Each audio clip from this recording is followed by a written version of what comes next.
नहीं, गैर कानूनी बिल्कुल नहीं है। जिसको जो यात्रा निकालनी है निकालिए। मैं किसी के विरोध में नहीं हूँ। किसी को अगर हिंदू धर्म की बात करनी है करे, इस्लाम की बात करनी है करे, किसी और की करनी है किसी और की करे। देश को हिंदू राष्ट्र बनाना, ये तो दोनों नहीं, हिंदू राष्ट्र गलत है। हिंदू राष्ट्र की कोई भी कभी भी किसी यात्रा में किसी मंच पे मांग करता है वो गलत है, क्योंकि ये देश आज भी संविधान की प्रति पे चलता है। आज भी हमारे फाउंडिंग फादर्स और मदर्स ने, अंबेडकर जी ने, नेहरू जी ने, पटेल जी ने, गांधी जी ने जो हमें मूल्य दिए थे उन पे चलता है कि सब धर्म, सब जाति, सब नागरिक, औरत, आदमी, सारे जेंडर सब बराबर है। तो धीरेन्द्र शास्त्री को संविधान पे विश्वास नहीं है क्या, जो मौजूदा व्यवस्था? आप ये उनसे पूछिए ना, मैं धीरेन्द्र शास्त्री का प्रवक्ता तो नहीं हूँ। अगर वो, क्या लगता है आपका विचार? देखिए, कोई भी अगर ये मांग करेगा कि हिंदू राष्ट्र बनाना है, वो मांग गैर संवैधानिक है, गैर कानूनी है, उसका समर्थन नहीं करना चाहिए, उसकी कड़ी निंदा और उसका कड़ा विरोध करना चाहिए। लेकिन वो ये मांग क्यों कर रहे हैं, किससे कर रहे हैं, वो उसका जवाब वही दे। लोग ये कह रहे हैं इस यात्रा का प्रभाव बिहार में पड़ा है, देखिए तभी बहुमत इतना बड़े पैमाने पे। देखिए, बिहार में सबसे बड़ा प्रभाव जो पड़ा है वो पड़ा है चुनाव आयोग का, जिसको कई लोग आजकल कहते हैं election committee of the BJP. जब आप मुझे एक चीज ये बताइए, 6 अक्टूबर 2025 में जब फाइनल SIR रोल हो गया, उसमें उसके बाद एक मतदाता ना जुड़ सकता है ना कट सकता है। मुख्य चुनाव आयुक्त ज्ञानेश कुमार ने कहा कि 7 करोड़ 42 लाख मतदाता हैं। फिर 11 नवंबर को जो प्रेस रिलीज आता है इलेक्शन कमीशन का, उसमें कहते हैं 7 करोड़ 45 लाख थे। ये 3 लाख मतदाता कहां से आ जाते हैं? कहीं वही वाले तो नहीं है जो ट्रेनों में बैठ बैठ के भाजपा का गमछा पहन के उत्तराखंड से, हरियाणा से, गुजरात से, कहां से लाए जा रहे थे?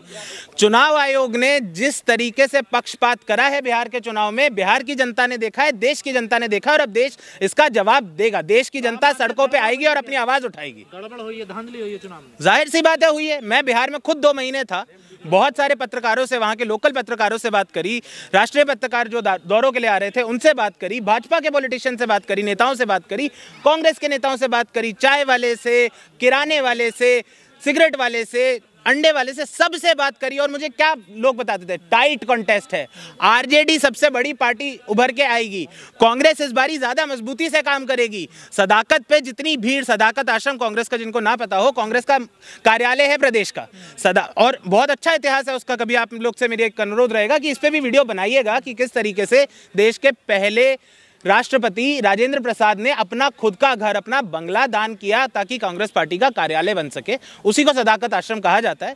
सदाकत आश्रम पे कभी इतनी भीड़ नहीं थी पिछले बहुत वर्षों में जितनी भीड़ अब दिखने लगी। कांग्रेस ने अपनी तरफ से मेहनत करी, आरजेडी ने करी, मुकेश सहनी जी ने करी, सारे गठबंधन के, महागठबंधन के, इंडिया अलायंस के साथियों ने करी। यही पत्रकारों को दिख रहा था, यही देश की जनता को, बिहार की जनता को दिख रहा था। लेकिन जब रिजल्ट, एक बारी बात सुनिएगा आप, लेकिन जब रिजल्ट आता है तो क्या होता है? 205। अरे भाजपा के खुद के लोग अचंभित थे, 205 कहां से आ गए?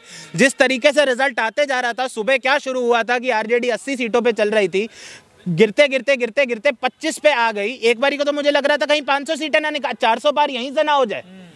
243 सीटें हैं वैसे विधानसभा में।